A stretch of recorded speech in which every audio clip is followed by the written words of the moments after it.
Bonjour à tous, cette semaine sur la page Facebook, je vous ai partagé la chanson d'Anna Madé qui est sortie le 8 mars à l'occasion donc de la journée des droits de la femme. C'est hyper important parce que beaucoup de gens pensent que c'est la journée de la femme et non, c'est la journée des droits de la femme. Simplement parce que beaucoup de gens ne sont pas conscients au quotidien du sexisme ou des inégalités hommes-femmes. Cette semaine a amené beaucoup de débats avec mes amis masculins ou même avec Simon ou d'autres connaissances et je me suis rendu compte à quel point les hommes ne se rendaient absolument pas compte de ce que vit une femme au quotidien au niveau du sexisme, voilà, au niveau des petites phrases un peu diminuantes si on peut dire, ou qui nous font comprendre qu'il faut qu'on reste à notre place. Il y a beaucoup de choses qu'un homme ne vit pas au quotidien par rapport à une femme, et une femme aussi doit faire ses preuves en permanence pour prouver qu'elle est bien à la place où elle doit être. Je trouvais juste important de le souligner, simplement parce que beaucoup de gens pensent que le 8 mars c'est la journée de la femme et qu'il faut offrir un bouquet de fleurs à la femme, et en fait c'est pas du tout ça. Parenthèse fermée.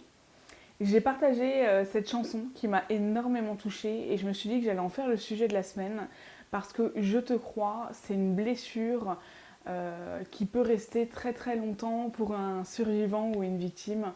Et moi, pour ma part, quand j'ai parlé la première fois, alors de ce qu'ils disent, ce n'est pas qu'on ne m'a pas cru, c'est qu'on n'a pas agi.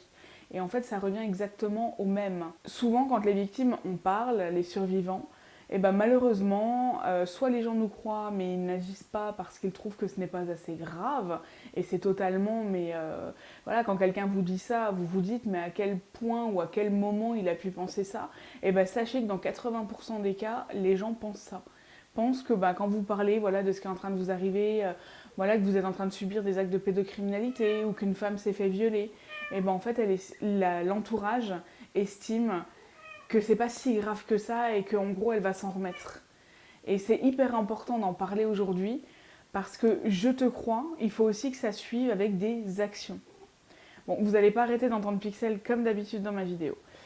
La première chose, c'est quand quelqu'un vient, et ça j'en ai déjà parlé dans plein de vidéos, quand quelqu'un vient vous expliquer son traumatisme ou ce qu'elle est en train de vivre, surtout quand c'est une enfant ou quand c'est un enfant ou même quand c'est voilà, une victime de viol ou autre, la première chose, et c'est vraiment ce qui fait du bien à la victime, c'est d'entendre cette phrase « je te crois ». Par contre, attention, si vous prononcez cette phrase, vous avez intérêt à ce qu'elle soit vraie.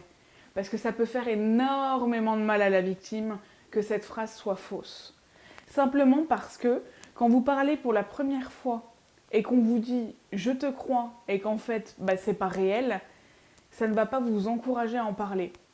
Et c'est comme ça que dans la pédocriminalité en tout cas, il y a une certaine omerta qui règne, la loi du silence, et qu'on dit il n'y en a pas tant que ça, ou oui, avec le hashtag MeToo, qu'est-ce qu'on nous embête Non, c'est simplement que les victimes n'osent pas parler. Attention, attention là-dessus. C'est qu'on ne sait pas les traumatismes que la victime a subis en plus quand elle a essayé de parler, qui fait qu'actuellement, elle n'ose plus parler. Ça, il faut le prendre en compte. Moi, quand j'en ai parlé la première fois, on m'a dit qu'on m'avait cru en tout cas, mais on n'a pas agi et j'ai remis 9 ans à pouvoir en parler une deuxième fois. Et la deuxième fois, on m'a réellement cru, on m'a pris en charge, on m'a soutenu et ça n'a pas du tout été la même chose. On voit le résultat en tout cas dans mon évolution. Si vous ne croyez pas la victime, déjà de quel droit vous pouvez dire à quelqu'un qu'il ment ? En tout cas concernant ce genre de fait. Et aussi, sachez que 2% des plaintes déposées pour viol, attouchement sexuel, harcèlement sexuel aussi, sont fausses. Seulement 2%. Ça veut dire qu'il y a 98% des plaintes qui sont justes. Comment peut-on faire une généralité des 2%, sachant qu'on parle d'un sujet qui est super grave? Donc, quand une victime vient vous parler, faites preuve de bienveillance et surtout aidez-la. Et en fait, du moment où vous ne l'aidez pas, vous vous rendez complice de ce qui se passe pour la victime. Ou alors de ce qu'elle a subi. Parce que la personne qui lui a fait ça, ça peut être un de vos potes en soirée. Sauf que, en fait, si vous parlez pas ou si vous l'aidez pas, vous protégez votre pote en soirée. Donc vous protégez votre pote. Et la victime, elle sera jamais soutenue. Et elle, ça va lui créer un traumatisme qui restera à vie. Parce que déjà, elle va avoir du mal à se reconstruire, donc elle va faire une thérapie, etc. Mais peut-être au bout de plusieurs années. Parce que la plupart des victimes ne font pas des thérapies tout de suite. Il faut le savoir, il y a déjà la culpabilité, il y a déjà le pourquoi moi. Si vous regardez cette vidéo, j'ai déjà fait une vidéo là-dessus, mais sachez que si vous vous posez cette question de pourquoi moi, c'est pas de votre faute. Vous n'avez rien fait pour ça. Mais vraiment. C'est simplement que le prédateur vous a repéré et vous avez été sa proie. Et c'est pas vous qui n'avez pas été assez forte pour résister au prédateur, c'est simplement que le prédateur n'aurait jamais dû être un prédateur. Et là-dessus, il n'y a aucun doute. Et dans cette vidéo, je veux vraiment encourager les gens à prendre leur courage à deux mains, parce que pour moi, c'est quand même une certaine forme de lâcheté que de ne rien faire.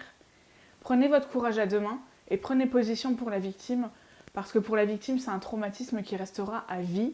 Et quelque part, si vous ne croyez pas la victime, ça veut dire que vous la traitez de menteuse. Et ça, c'est aussi un traumatisme qui reste à vie. J'espère que cette vidéo vous aura appris 2-3 petites choses au niveau du comportement ou autre. C'était hyper important pour moi de la faire, simplement parce que cette semaine, j'ai une victime qui m'a contactée, voilà, plus de 50 ans, et elle n'a jamais osé parler, ne serait-ce qu'aujourd'hui à sa compagne, simplement parce que quand elle a voulu en parler à sa tante ne l'a jamais cru. Et c'est des traumatismes qui restent, et après on ne parle plus. Et on ne parle plus, et on ne se fait pas suivre, et on ne se soigne pas. On ne suit pas de thérapie, donc on n'améliore pas non plus sa qualité de vie, simplement parce que pourquoi on mériterait tout ça alors que tout le monde nous traite de menteuses. Réfléchissez à ça la prochaine fois que quelqu'un vient vous en parler. Je vous dis à bientôt.